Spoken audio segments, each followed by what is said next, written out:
السلام علیکم ورحمۃ اللہ وبرکاتہ۔ دوستو، دجال کے ظاہر ہونے کی سب سے بڑی علامت اور سب سے بڑی نشانی کیا ہے؟ مسلمان دو گروہ یعنی دو جماعتوں میں تقسیم ہو جائیں گے۔ یہ سب کیسے ہوگا؟ یعنی دجال کے ظاہر ہونے کی سب سے بڑی علامت کیا ہے؟ اور مسلمان دو گروہ میں دو جماعتوں میں کیوں تقسیم ہو جائیں گے؟ آئیے اس بیان کے اندر ہم سنتے ہیں۔ حدیث میں آتا ہے، صحیح مسلم اور صحیح بخاری کی روایت سے، جہاں تک مجھے اس وقت یاد آ رہا ہے کہ دجال اس وقت تک نہیں باہر نکلے گا جب تک کہ دو گروہوں میں پوری مسلمہ امت تقسیم نہ ہو جائے۔ تیسرا کوئی گروہ باقی نہیں رہے گا۔ فسطاط ایمان لا نفاق فیہ وفسطاط نفاق لا ایمان فیہ۔ ایک گروہ ایسا ہوگا جو خالصتاً ایمان والا ہوگا، اس میں ذرا سی بھی نفاق کی ملاوٹ نہیں، بالکل نفاق ہے۔ اور ایک بہت بڑا جم غفیر ان منافقین کا ہوگا جن میں ذرہ برابر ایمان نہیں ہو۔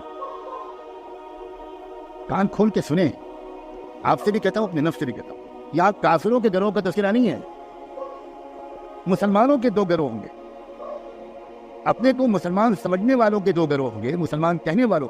اس وقت تک دجال نہیں نکلے گا۔ کیا اس وقت کے حالات میں روزانہ ایمان اور نفاق والے الگ الگ نکھر کر سامنے نہیں آ رہے ہیں؟ اس دعویٰ نظر سے خدا کے بندو، حالات پر غور کرو اور اپنے بارے میں فیصلہ کرو، کس جماعت کا رکن بننا چاہتے ہو۔ صاف فیصلہ۔ وقت بہت کم ہے۔ میرے ایک استاد کہا کرتے تھے، جو واقعی کچھ دیکھنے والے لوگوں میں سے تھے، مومن کی فراست والے لوگوں میں سے تھے، وہ کہا کرتے تھے، جلدی کرو فہرست بن رہی ہے، جلدی کرو فہرست لکھی جا رہی ہے۔ اور وہ جب دعا کراتے تھے تو رو رو کر یہ دعا کراتے تھے کہ اللہ نفاق والوں کی فہرست سے ہمارا نام نکال دیجیے۔ اس وقت تک دجال نہیں آئے گا۔ اس وقت حالات کیا ہے؟ پوری دنیا کے مسلمان، عرب حکام، بادشاہ، امراء، علماء، عوام، اللہ کی پناہ، روزانہ ہزاروں کے بارے میں خبریں آ رہی ہیں، اور کروڑوں وہ ہیں جن کی خبریں نہیں آتی۔ کھل کر کفر میں جائیں گے اور کفر کا ساتھ دیں گے، ظلم کا ساتھ۔ یہ تو ہونا ہی ہونا ہے۔ کسی تدبیر سے اللہ کے فیصلے کو نہیں روکا جا سکتا۔ آگے بابا ساری علامتیں بتا رہی ہیں، ساری علامتیں بتا رہی ہیں۔ جو کچھ مسجد اقصی میں ہو رہا ہے، جو کچھ بیت المقدس میں ہو رہا ہے، وہ تو بالکل اس بات ایسا لگ رہا ہے کہ جیسے بالکل قریب ہے دجال کی آمد۔ صلاۃ والسلام ہو سیدنا محمد رسول اللہ صلی اللہ علیہ وآلہ وسلم پر۔ آپ نے فرمایا تھا کہ ایک گروہ خالصتاً ایمان والوں کا ایسا رہے گا کہ جن کو پوری دنیا کے تمام لوگ تنہا چھوڑ دیں گے، لیکن جو لوگ بھی ان کو تنہا چھوڑیں گے، تنہا چھوڑنے سے ان کو کوئی نقصان نہیں پہنچے گا۔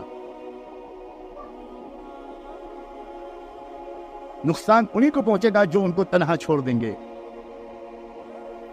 اور وہ ہیں میرے چہیتے، جن کے درمیان امام مہدی تشریف لائیں گے اور جن کے درمیان عیسیٰ علیہ السلام کی آمد ہوگی۔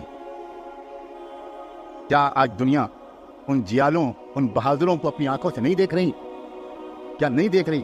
اور سمٹ کر چلا جائے گا اصلی ایمان۔ عجیب و غریب بات۔ اور اس وقت جب وہ تیار ہو جائیں گے، اور اس وقت اس کے بعد دجال کی آمد ہوگی۔ حالات بیرون ملک کے ہوں یا ہمارے ملک کے ہوں، وہ سب ایک ہی رخ پر جا رہے ہیں۔ اور ان حالات کی اصل نوعیت کیسے صاف لفظوں میں سمجھائی جائے؟ یہ عام زمانوں کے مختلف پارٹیوں کے لائے ہوئے سیاسی حالات نہیں ہیں۔ ظاہر دنیا میں جب اللہ تعالیٰ حالات لاتے ہیں تو کسی نہ کسی سبب کے ذریعے سے لاتے ہیں، لیکن حالات کی اصلی نوعیت کو سمجھنے کی ضرورت ہے۔ اور یہ اللہ تعالیٰ کا وہ ایک منصوبہ ہوتا ہے جسے کوئی سمجھ نہیں پاتا۔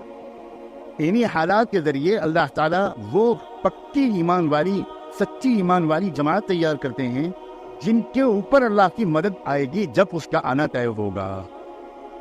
تو جتنا زیادہ ظلم و تشدد کیا جاتا ہے ان ایمان والوں پر، اتنا ہی زیادہ یہ ایمان والوں کا ایمان پختہ ہوتا ہے۔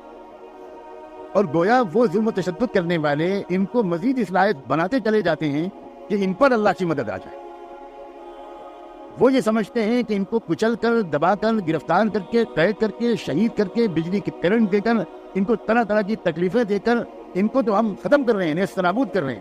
اور ہو رہا ہے الٹا، ما زادہم الا ایمانا و تسلیما۔ اس طرح ہو یہ رہا ہے کہ اس گروہ کا ایمان، اس کی ہمت، اس کی عظیمت، اس کا حوصلہ اور پختہ ہو رہا ہے، اور بظاہر روزانہ اس گروہ کے جنازے نکل رہے ہیں، اس گروہ کے نوجوانوں کو شہید کیا جا رہا ہے، لیکن ہو کیا رہا ہے یہ ایک سمجھتا ہی نہیں، دنیا کوئی سمجھ ہی نہیں سکتی۔ لا تقولوا لمن يقتل في سبيل الله اموات بل احياء، تم مت سمجھنا کہ جن کو اللہ کے راستے میں شہید کیا جا رہا ہے ان کو تم مردہ مت کہنا، وہ زندہ ہیں۔ کیا اس آیت پر ہم لوگ غور نہیں کرتے؟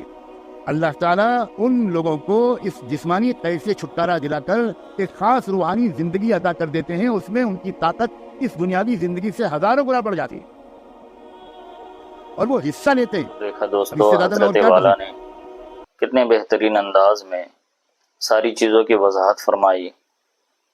دعا کریں کہ اللہ تبارک و تعالی ہمیں بھی منافقوں کی فہرست سے نکال کر سچے پکے مسلمانوں کی فہرست میں شامل فرمائے، اور موت سے پہلے موت کی تیاری کرنے کی توفیق عطا فرمائے۔ آمین۔